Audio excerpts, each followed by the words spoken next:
Hi there, and welcome to Darwin Speaks. I want to talk about something me and my uncle was talking about earlier today. We got into the discussion about the job that Obama is doing in office and what people are expecting out of Obama, and I guess basically how people view him as a president and the progress he's made since he's been in office.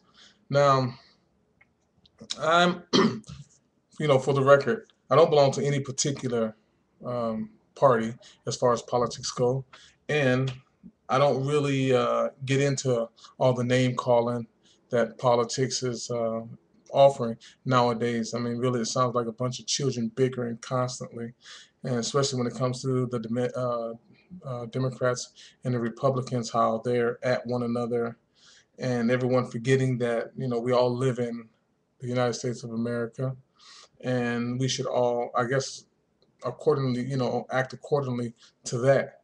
Us being Americans and forgetting about all this um, Democrat and Republic rubbish, because that's basically what it is. Now, Obama's been in the office now 2 years, and a lot of people are saying that he's just not doing a good job, and how he's turning the country into a socialist country, and this and that. Just a bunch of nonsense.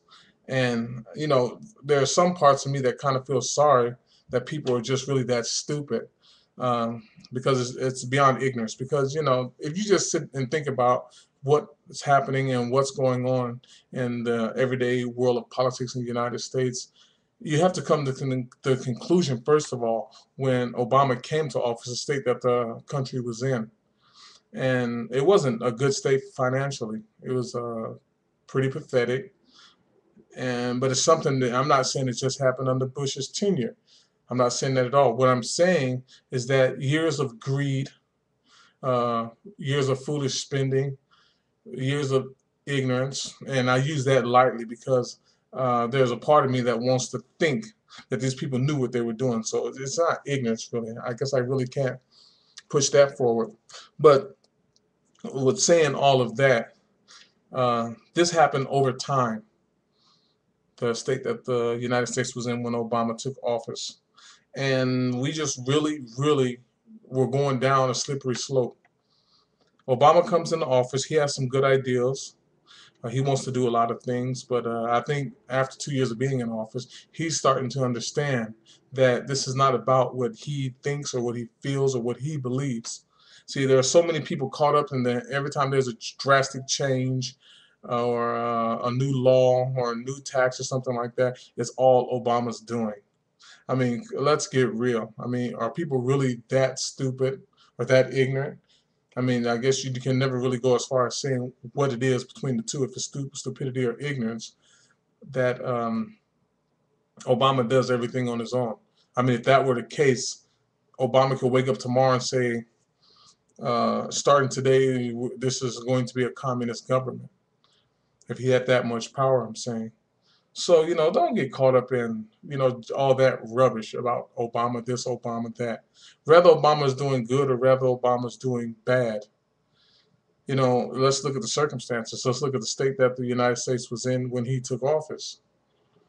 And people have to understand it's going to take drastic change. It's not something that's going to happen overnight. You're going to wake up and all of a sudden the economy is going to be fixed. If you really thought for a moment that when Obama came into office 2 years later, things were going to be, or excuse me, 4 years later, things were going to be better in the United States economically, you were fooling yourself. You were fooling yourself from the beginning, because there are enough people in this country that lobby, and I guess I safe to say they lobby to keep the country going the way they want it, or to get the favors out of the United States that they can get. I mean, it's really crazy when you have politicians going into politics so they can get these glamorous contracts or get these lobbyist money, get a lobbyist money, and things of that nature. I mean, come on. That's what people are going into politics for. And if you can't see that, then yes, you have some problems. I mean, no one goes into politics with their own agenda and their own self interest. You won't last in politics unless you're just as corrupt as the people that's backing you. So I think Obama's starting to understand now what he's gotten himself into. It wasn't an easy situation, and things weren't going to get easy, and they weren't going to get turned around in a 4-year time frame. And I'm even going as far as to say that things won't get turned around in an 8-year time frame, maybe closer to 8 years than 4 years, but definitely not in a 4-year time frame. That things were going to get turned around in this country, because there's just so many loopholes within the political system and the financial district and financial system here in the United States that definitely, you know, things aren't going to get better unless you make some drastic changes, like drastic laws and things of that nature. Then you might start to see some progress. But until that happens, it's not going to happen. I mean, his candidacy took off to a bad start when they bailed out the banking industry. Because as far as I'm concerned, all that money should have went to pay off.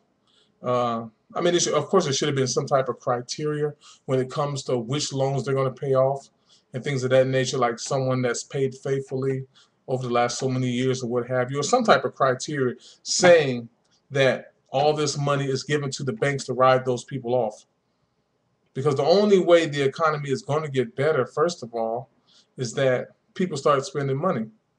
And if people don't have money to spend, well, let's think about it. If you don't have money to spend, how are you going to make the economy even any better? So as far as I'm concerned, that's what should have happened with that money. But what did they do? They gave the money to the banking industry, and the banking industry kept the money, and they took the money and ran. So it is what it is, but they should have seen that coming. So his candidacy started off with that bad move, and it's been I don't know if you want to say it's been downhill or he's making progress. I mean, no matter how you look at it, it seems like things are going to get worse before they get better.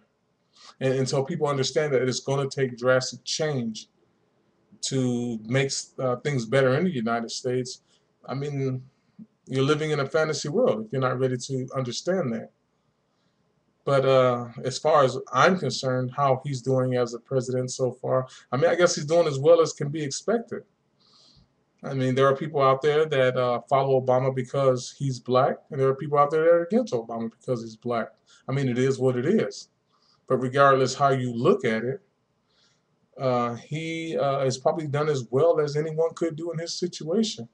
With the country being in the state it's in. And until he can make some of those drastic changes, things are going to get a lot worse before they get better. So, people need to understand that and stop listening to all the rubbish that people like Rush Limbaugh speaks and all these nonsense talk show hosts out there, or radio personalities, or these news industries or whatever. Use your head. There's something people need to truly understand about even politics. Everything that's in politics is ran by human nature. The people who are running politics are run by their own nature, their human nature. So don't expect something out of the blue to happen. If you're expecting something out of the blue to happen that's not even humanly capable, like the government taking care of everyone all of a sudden, you're just living in a fantasy world, because that's what it boils down to. So, thanks for joining me. I appreciate those that join me. And like I try to make sure people understand, these are my opinions. I mean, if you want to go out of your way saying that, Darwin, he's all of a sudden a pro-Obama person or anti-Obama person or what have you, you're fooling yourself, first of all, because myself, I'm just not one of those type of people. I mean, if you're listening to me because you want me to cater to what you believe, or you're against me because I don't cater to what you believe, that you're listening to me, you're watching this, and you have the wrong assumption about what's going on. All I'm doing is giving my opinion. That's just how I feel about it, and you can take it with a grain of salt or a shovel full of dirt. That's up to you. But these are my opinions, so if you want to bash me, that's fine. That's cool. I'm up for the challenge. But understand who you're talking to, and understand, what you're saying, and you're not just going off of fantasy. So you guys have a nice day. Again, thanks for joining me, and I will talk to you soon. Thank you.